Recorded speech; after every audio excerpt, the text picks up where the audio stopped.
nakiisa sa amin, sa aming wedding. Maraming salamat po sa aking pong family na bumiyahe pa ng Legazpi. At sa family po ni Dadas from Masbate. Tsaka sa, yung mga taga-ibang lugar, si Ma'am Emma. At tsaka yung iba po na bumiyahe talaga para makadalo dito sa aming ayun daw pala, nagkakaway-gaway si Divine. Sorry. Salamat po sa pagdalo at na-appreciate po namin ang presence ninyo. Nais ko din pasalamatan ang family ni Dadas, especially sa bahay ni Ate Shobi na aking naging pangalawang tahanan na sa loob ng ilang buwan na ba.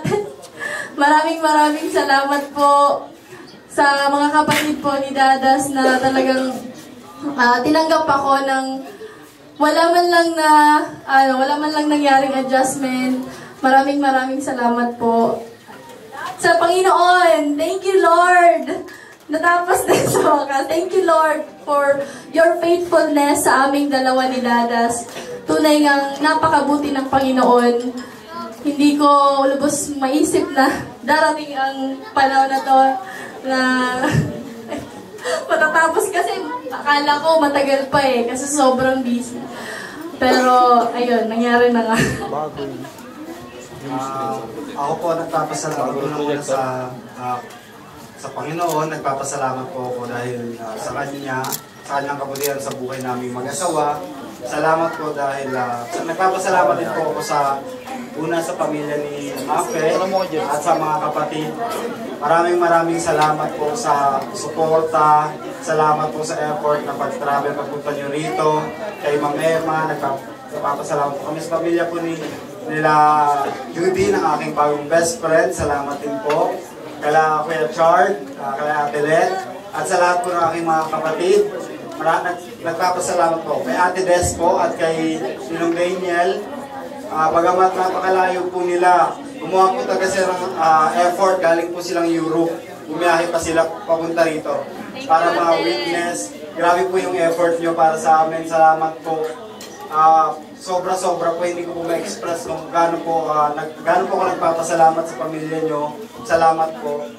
Sa family po ni Judy, maraming salamat po sa pagpunta. At salamat sa suporta, sa pagmamahal. Kahit unang kita ko palang kahapon sa kanila, grabe talaga yung parang yung closeness ka. Grabe. Nagpapasalamat talaga ako. Nagpapasalamat din po kay Pastor at kay Pastor Arlene, maging sa aming sister at brother sa simbahan. Nagpapasalamat po kami. Thank you po.